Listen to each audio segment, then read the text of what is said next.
आइए स्टूडेंट, आज हम सीखते हैं इनकम एंड एक्सपेंडिचर अकाउंट। बेटे, income and expenditure account non profit organisation में बहुत ही इम्पोर्टेंट काम करता है, क्योंकि हम प्रॉफिट एंड लॉस अकाउंट नहीं बना सकते नॉट फॉर प्रॉफिट ऑर्गेनाइजेशन में। उसका मेन मकसद बेटा प्रॉफिट अर्न करना होता ही नहीं है। एक दो लाइन लिखते हैं, फिर समझते हैं बेटा इसके बारे में। तो लिखिएगा, समझिएगा। Not for profit organization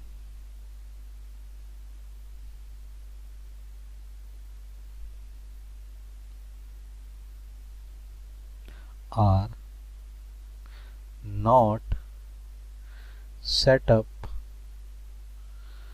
for the purpose of earning profit. देखो बेटे, आपका मेन मकसद जो सेटअप करने का था वो प्रॉफिट अर्न करना नहीं था, अर्निंग द प्रॉफिट नहीं था। ऑर्गेनाइजेशन जो आपने बनाया, क्योंकि इसके नाम से ही पता लग रहा बेटे नॉट प्रॉफिट, आप प्रॉफिट कमाना ही नहीं चाहते ऑर्गेनाइजेशन, तो उसका मेन मकसद ये नहीं था। तो फिर सर ये क्या था? Therefore they do not prepare profit and loss account।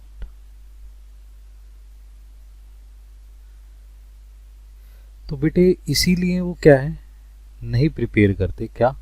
Profit and loss account. बात समझ रहे हैं मेरी बात को? तो सर फिर कैसे बेटे?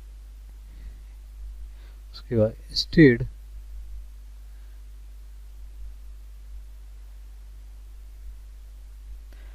दे prepare income and expenditure account at the end of the accounting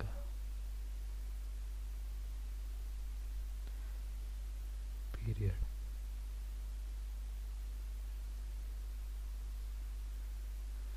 बेटे तो क्या होता है, उसके बदले हम क्या करते हैं, इनकम एंड एक्सपेंडिचर अकाउंट बनाते हैं।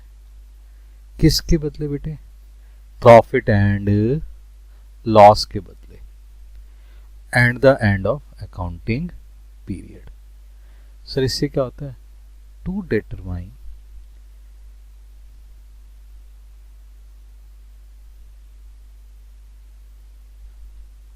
surplus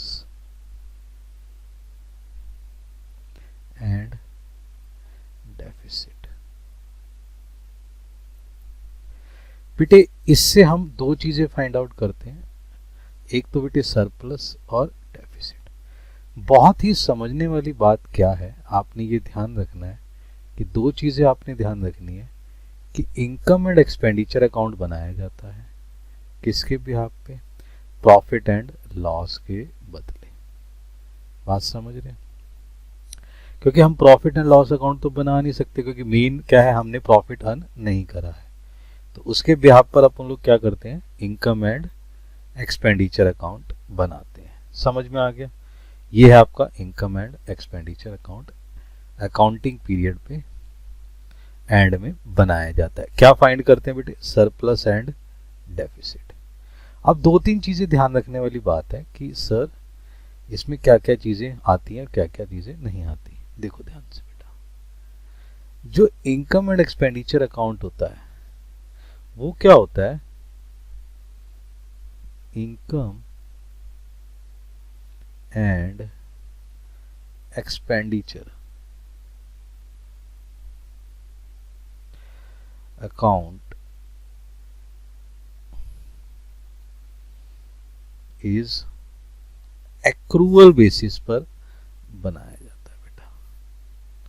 ये आपने ध्यान रखना है, किस पे बनाया जाता है? Accrual basis of accounting. क्या बता, जो हमारा बेसिस है वो क्या है? एक्रूअल। इसमें क्या है मेरे बेटे? आपको करंट ईयर का ही इनकम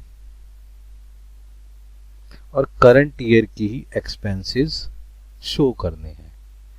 अगर करंट ईयर की इनकम है वो नहीं मिली है, चाहे वो आउटस्टैंडिंग हो, सही है, प्रीपेड हो, उनकी एडजस्टमेंट करनी है आपने, सही है, और लास्ट ईयर की और नेक्स्ट ईयर की आपने कोई भी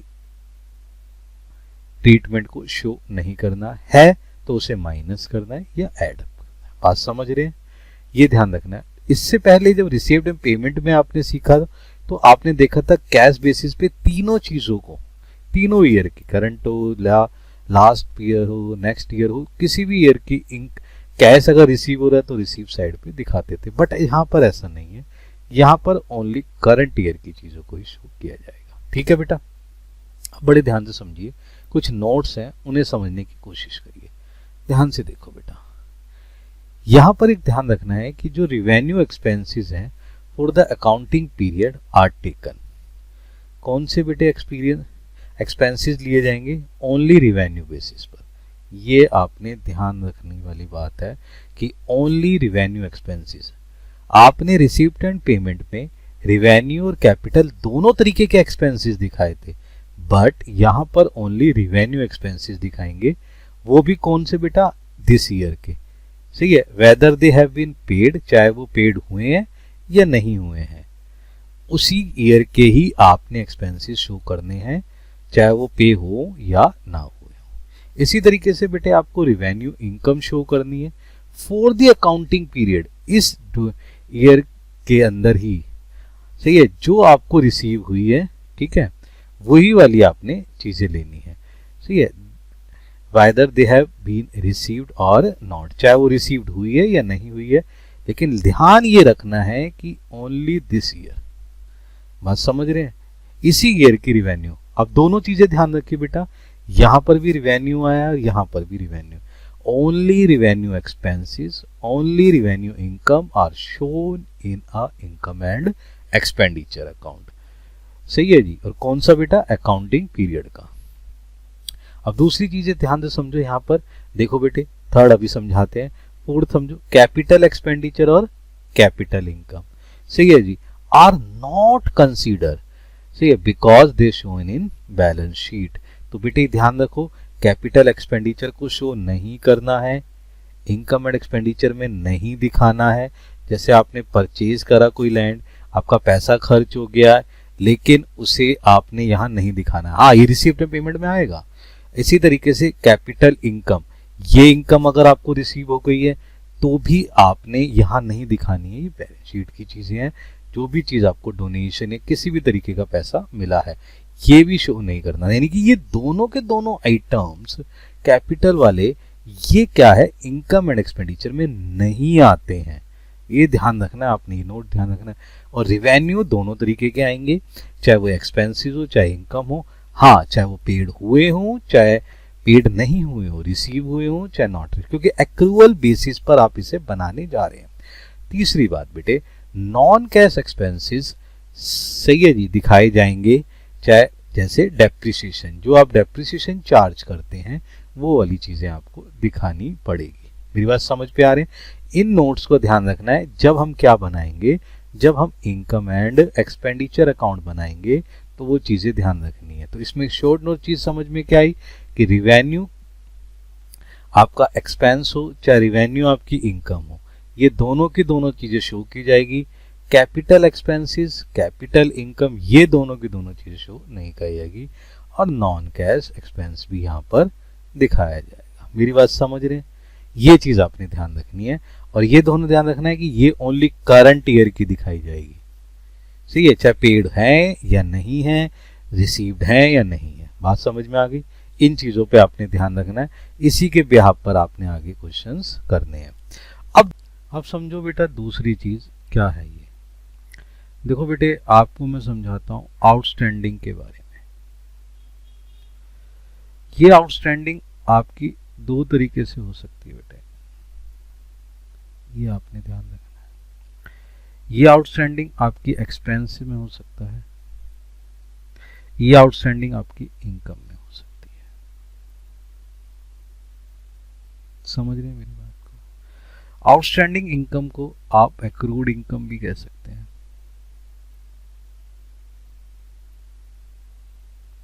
एक्रूड इनकम। अब बहुत ध्यान से समझने की कोशिश करना, अगर कोई भी आउटस्टैंडिंग एक्सपेंस है तो आपने इसके अंदर दो चीजों को ध्यान रखना है बच्चे। पहला, क्या ये एट द एंड है या ये आपके पास इन द बिगिनिंग है।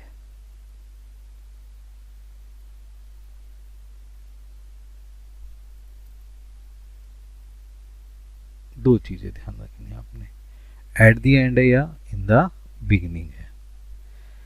जो एट द एंड होता है मेरे बच्चे, उसे आप करंट ईयर का आउटस्टैंडिंग बोलते हैं, और जो इन द बिगिनिंग होता है वो आप लास्ट ईयर का आउटस्टैंडिंग बोलते हैं। अभी हम बात किसकी कर रहे हैं? एक्सपेंस की बात कर रहे हैं मेरे बच्चे, ठीक है। अगर किसी भी तरीके का आउटस्टैंडिंग एक्सपेंस मिलता है और वो एट द एंड है, करंट ईयर में है, तो बेटे वो हमेशा ध्यान रखिए आपने उस एक्सपेंसेस में उसको ऐड करना है बेटे, क्योंकि वो इस ईयर का है ना।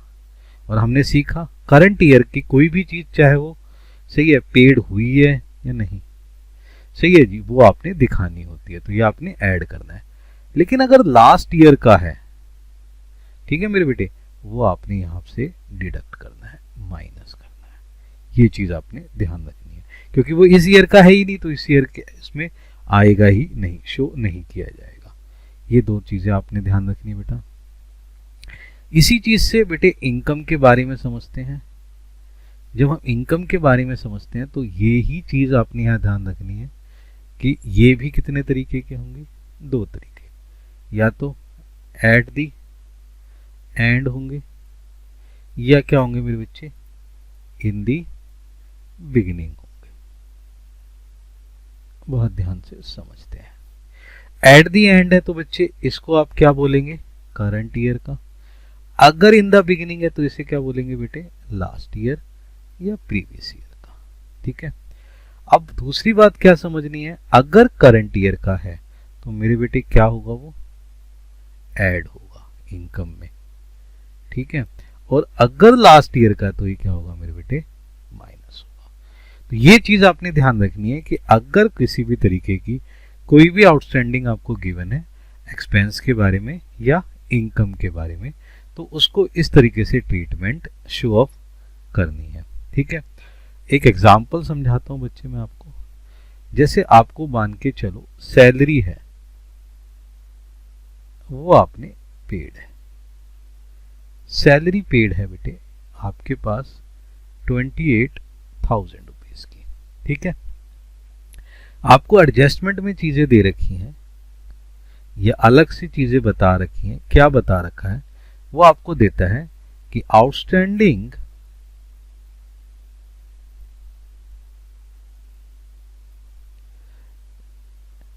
एट द एंड, इसकी आउटस्टैंडिंग है किसकी? सैलरी की। कितनी है जी? 1,000 रुपीज। और दूसरी बात, आपके पास आउटस्टैंडिंग दे रखा है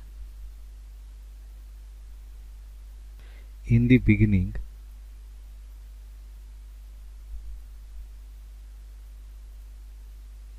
कितना दे रखा है जी? 3,000।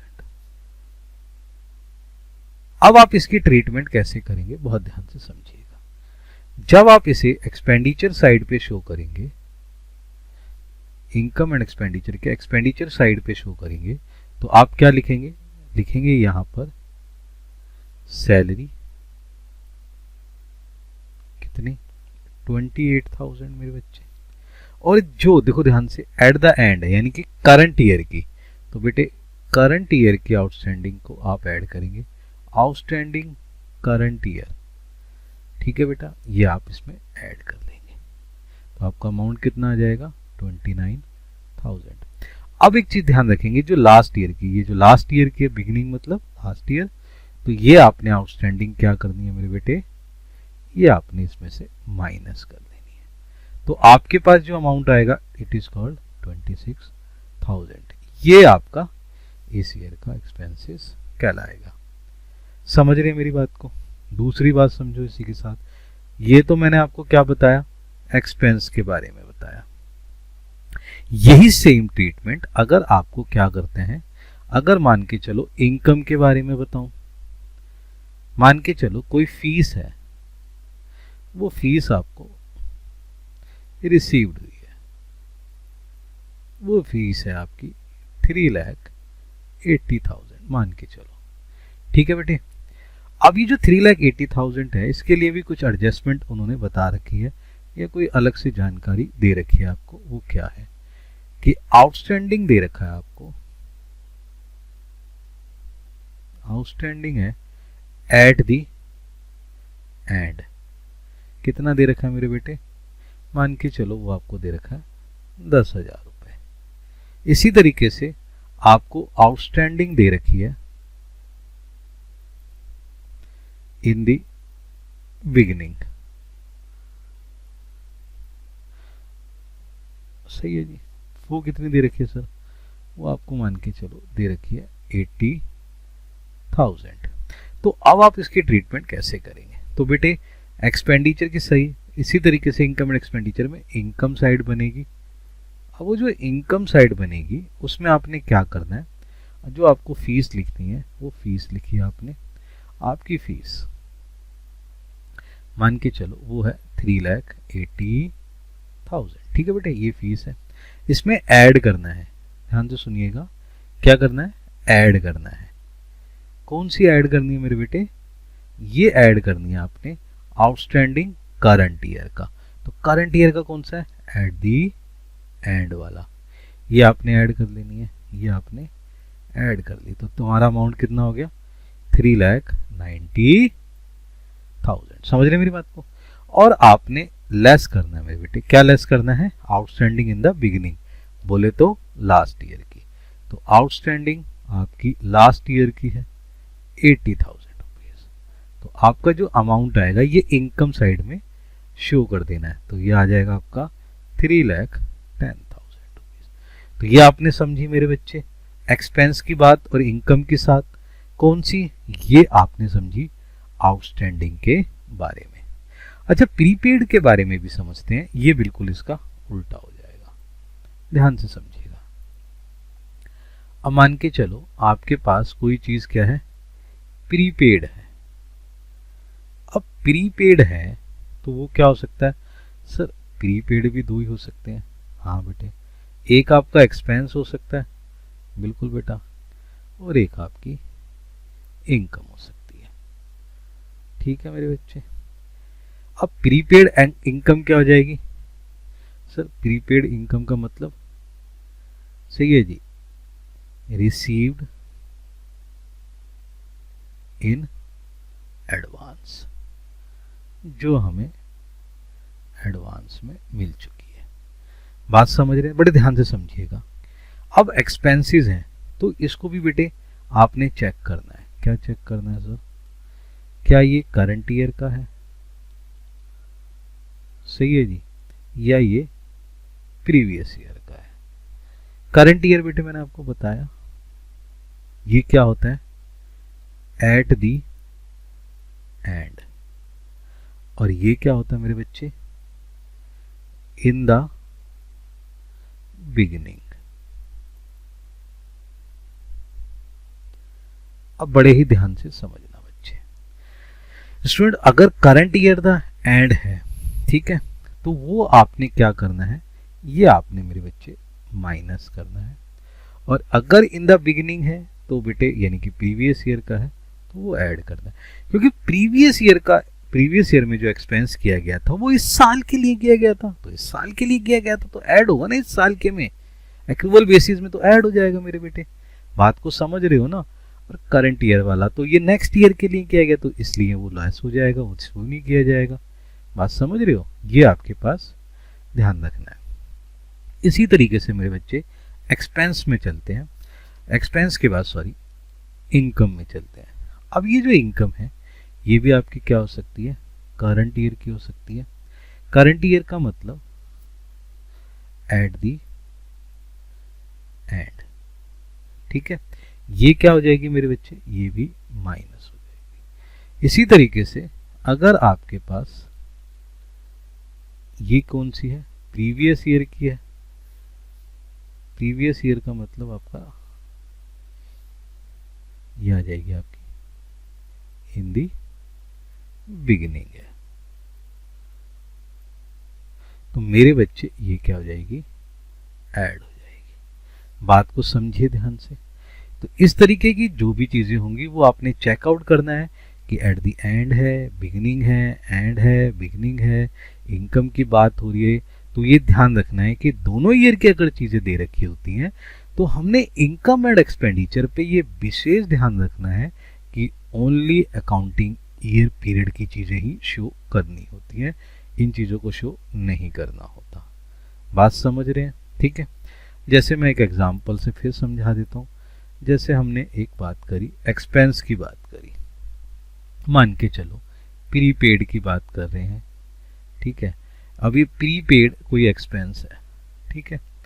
मान के चलो सैलरी ही ले लेते हैं, सैलरी है, आपने सैलरी प्रीपेड, ठीक है ना, सैलरी पेड कर रखी है, वो सैलरी है आपकी मान के चलो 12,000 का, ठीक है।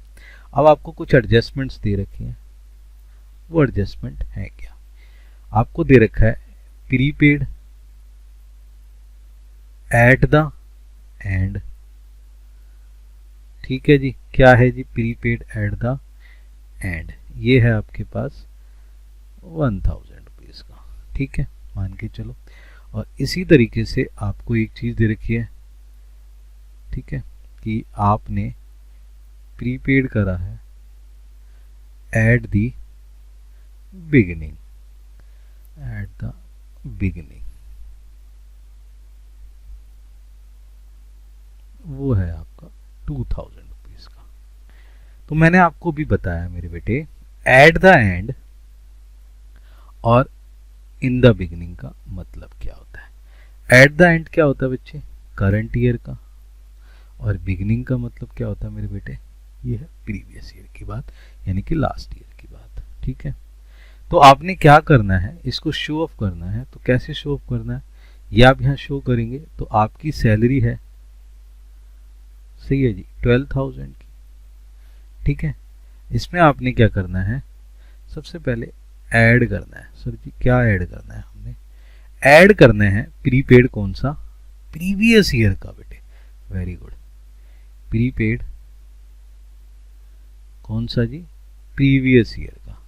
प्रीवियस ईयर का कितना मेरे बेटे, 2,000, तो ये कितना हो गया जी, 14,000। इसी तरीके से इसमें से लेस किया जाएगा मेरे बेटे, कौन सा, प्रीपेड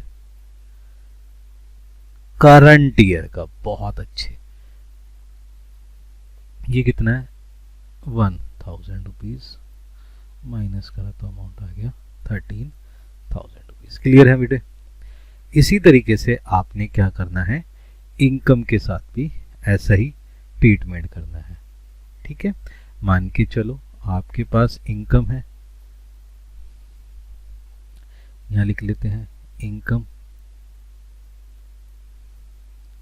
कोई इनकम है, जैसे फीस ही ले लेते हैं, फीस आपको रिसीव्ड हुई है कितनी, 12,000, ठीक है। अब इसके अंदर आपके पास क्या है, जो इनकम है इसमें क्या है, प्रीपेड है, ठीक है जी, यानी कि एडवांस जो है आपको प्री हुई है, रिसीव्ड हुई है। तो यहाँ पे एक काम करो ना, आप ये लिख लो रिसीव्ड इन एडवांस, सही है जी, रिसीव्ड हो गई, इन एडवांस, कब, एट दी एंड, ठीक है। एट दी एंड कितनी होगी बेटे, ये आपको मिल गई 2000 रुपीज, ठीक है। और इसी तरीके से ये लिख लो मेरे बेटे कि रिसीव्ड, सही है, इन एडवांस, ये कब हुई है बेटा, एट दी, ये इन द बिगनिंग कर लो मेरे बच्चे, ये कर लो आप in the beginning, in the beginning, ठीक है बेटे। ये इन द बिगनिंग कितनी होगी मेरे बेटे, ये होगी जी 3000। तो आप इसका ट्रीटमेंट वही करेंगे मेरे बेटे, इनकम साइड पे लिखेंगे। ये आपका कहाँ था, एक्सपेंडिचर साइड पे, ये इनकम साइड का आ गया। तो इसमें जो फीस रिसीव्ड हुई है तो लिख लो मेरे बेटे, फीस आ गई है आपकी कितनी, 12,000 की। तो मैंने आपको बताया था क्या, एट द एंड क्या हो गया, करंट ईयर, और इन द बिगनिंग क्या हो गया मेरे बच्चे, प्रीवियस ईयर की। तो बेटा रिसीव्ड इन एडवांस क्या है, करंट ईयर की ना, तो भैया नेक्स्ट ईयर के लिए हुई है, और ये प्रीवियस ईयर थी, प्रीवियस ईयर में इस साल के लिए मिली होगी। तो आप क्या करेंगे, ऐड कर लो मेरे बेटे, ये वाला ऐड कर लिया आपने, सही है जी। रिसीव्ड जो हुई है एडवांस में, कब बेटे, प्रीवियस ईयर वाली, वो ऐड कर लो। तो ये आपके अमाउंट कितना आ गया, 15,000। और जो आपके पास क्या है, रिसीव्ड हुई थी एडवांस, कब, करंट ईयर के अंदर, वो वाली आप माइनस कर लो, वो कितनी है, 2000। तो कितनी बची, 13,000। ये आप शो कर देंगे कहाँ, इनकम साइड में। तो इस चीज का आपने विशेष ध्यान रखना है इनकम एंड एक्सपेंडिचर अकाउंट में बनाते वक्त, ठीक है बेटा। अब हम क्या करते हैं, फॉर्मेट देखते हैं। देखिए ध्यान से, फॉर्मेट क्या है, इनकम एंड एक्सपेंडिचर में डेबिट साइड पर क्या शो किया जाता है, एक्सपेंडिचर, और क्रेडिट साइड पर क्या शो की जाती है, इनकम शो की जाती है। जितने भी एक्सपेंडिचर है वो सारे के सारे आप डेबिट साइड पे दिखाएंगे, जितनी भी आपकी इनकम है वो आप कहाँ दिखाएंगे, क्रेडिट साइड पे शो करेंगे। जैसे सैलरी, अब देखो ये आ गया ना, एंड बिगनिंग, ये आपने ध्यान रखना है कि जो भी चीजें हैं वो किस तरीके से ऐड और सब्ट्रैक्ट की जाएंगी। ये सारे एक्सपेंसेस, लेकिन ये ध्यान रखिएगा, it is only a revenue nature, it is only a revenue nature. कोई भी कैपिटल नेचर की एक्सपेंडिचर और इनकम यहाँ शो नहीं की जाएगी, उन पर होने वाले डेप्रिसिएशन को आप शो करेंगे। बात को समझ रहे हैं, सही है जी, ध्यान रखना है। यहाँ पर होने वाला लॉस भी शो किया जाएगा, ठीक है, कोई गेन होता है तो वो शो किया जाएगा। ये आपने ध्यान रखना है, यहाँ हर एक चीज को किस तरीके से ये चीजें दिखानी है, ठीक है बेटा। ये आपका है फॉर्मेट, किसका फॉर्मेट है, इनकम एंड एक्सपेंडिचर अकाउंट का, क्लियर है। अब जब हम इन दोनों का टोटल करेंगे तो may be this side balance निकलेगा। अगर आपका बैलेंस डेबिट साइड निकलता है, इसका मतलब क्या है कि income over a expenditure, excess of income, सही है जी, ज्यादा है तो उसे आप क्या बोलेंगे, सरप्लस। अगर आपका क्रेडिट साइड बैलेंस निकलता है तो it is your loss, it is your deficit. तो डेफिसिट कहलाएगा एक्सेस ऑफ एक्सपेंडिचर और ओवर इनकम। बात को समझ रहे हैं, इनकम ज्यादा एक्सपेंडिचर कम, it is called surplus, expenditure ज्यादा इनकम कम, it is called a deficit. तो इसी को फाइंड आउट करने के लिए ही क्या बनाया जाता है मेरे बच्चे, इनकम एंड एक्सपेंडिचर अकाउंट बनाया जाता है। यही हमने सीखा कि प्रॉफिट एंड लॉस अकाउंट नहीं बना सकते, तो करंट ईयर की हम एक्सपेंडिचर इनकम को चेक करके ये पता कर सकते हैं कि इस साल डेफिसिट हुआ है या सरप्लस हुआ है। बात को समझ रहे हैं, ठीक है। एक क्वेश्चन करके देखते हैं बच्चे, देखो ध्यान से। नाउ एक एग्जांपल लेते हैं। एग्जांपल क्या है, प्रिपेयर करना है आपने इनकम एंड एक्सपेंडिचर अकाउंट। ये आपको सारी की सारी इंफॉर्मेशन दे रखी है, फीस का कलेक्ट होना, fees outstanding, salary paid, salary outstanding, ये सारी चीजें आपको दे रखी हैं। नाउ एक एक चीज को लिखते हैं। तो सबसे पहले आप क्या लिखेंगे, income and expenditure account for the year ending 31 March 2019, clear है। नाउ सबसे पहले क्या लिखा है, फीस कलेक्टेड, सही है, इंक्लूडिंग 80,000, सही है, फॉर द प्रीवियस ईयर, सही है, प्रीवियस ईयर में कितना है आपके पास, और फीस आउटस्टैंडिंग थी कितनी, 10,000 की। बहुत ध्यान से समझो मेरे बच्चे, यहीं पर चीजें आ चुकी हैं। यहाँ पर आपने ये ध्यान रखना है, ये है आपका प्रीवियस ईयर और ये है आपका दिस ईयर। तो मेरे बच्चे प्रीवियस ईयर तो आपका हो गया और ये आपका क्या हो गया, करंट ईयर का हो गया। अब बात क्या हो रही है, फीस को कलेक्ट कर रहे हैं, इनकम है, सही है जी। तो आउटस्टैंडिंग की बात होगी ना, आउटस्टैंडिंग की बात है तो मैंने आपको बताया था आउटस्टैंडिंग अगर आपका क्या है, करंट ईयर का है तो प्लस, प्रीवियस ईयर का है तो माइनस। तो लिखते हैं मेरे बच्चे, तो यहाँ लिखते हैं हम बाय फीस, वो आपकी कितनी है, 3,80,000, ठीक है। इसमें ऐड करेंगे, क्या ऐड करेंगे, आउटस्टैंडिंग, सही है जी, current year in the beginning वाला। तो कितना है मेरे बच्चे, 10,000 रुपीज, ये ऐड कर लिया आपने, ये कितना आ गया, 3,90,000, ठीक है। इसमें से लेस करेंगे मेरे बच्चे, कौन सा जी, आउटस्टैंडिंग प्रीवियस ईयर। तो प्रीवियस ईयर का आपका कितना है सर, 80,000, ये आपने माइनस करा, ये अमाउंट आपके पास आ गया 3,10,000 रुपीज। क्लियर है बेटे, आपने ये एडजस्टमेंट कर ली। नाउ सैलरी पेड, लो जी, इंक्लूडिंग क्या है, प्रीवियस ईयर, सही है जी, आउटस्टैंडिंग लो एंड द ईयर, इस ईयर की भी आ गई। तो प्रीवियस ईयर वाली है माइनस और इस ईयर वाली है तो एडअप कर लेंगे। अमाउंट कितना है, 28,000, 1,000 एंड 3,000। तो लिखते हैं मेरे बेटे, लिखते हैं टू सैलरी, सही है जी, कितनी है, 28,000। इसमें ऐड करेंगे आउटस्टैंडिंग, कौन सी जी, करंट ईयर की, वो कितनी है जी, 1,000, कितना आ गया जी, 29,000। लेस करेंगे, क्या लेस करेंगे जी, आउटस्टैंडिंग, कौन सी जी, प्रीवियस ईयर की, वो कितनी है जी, 3,000। तो हमारे पास अमाउंट आ गया 26,000, ठीक है बच्चे। अब हमने क्या क्या कर लिया, ये कर लिया, ये कर लिया, ये और ये। एंट्रेंस फीस देखिए ध्यान से, एंट्रेंस फीस कितना है आपका, 3,000, ठीक है, एंट्रेंस फीस। और टूर्नामेंट एक्सपेंसेस कितने हैं, the tournament expenses is 12,000 and meeting expenses कितने मेरे बेटे, 18,000। ट्रैवलिंग एक्सपेंस कितने आपके, 6,000। तो ये आपके पास ये सारे के सारे एक्सपेंसेस ही हैं, तो एक्सपेंसेस हैं तो आपके पास एक्सपेंसेस साइड पे आ जाएंगे ये सारे के सारे, ठीक है। तो ये आ गया आपका 3,000, 12,000, 18,000 एंड सही है जी आपका 6,000। तो ये 6,000 आपका क्या है, ट्रैवलिंग एक्सपेंसेस है, ठीक है। नाउ इसे लिख लेते हैं बच्चे, आइए ये आपके पास यहाँ आ जाते हैं टू एंटरटेनमेंट एक्सपेंसेस, ये कितने हैं मेरे बच्चे, 3,000 रुपीज।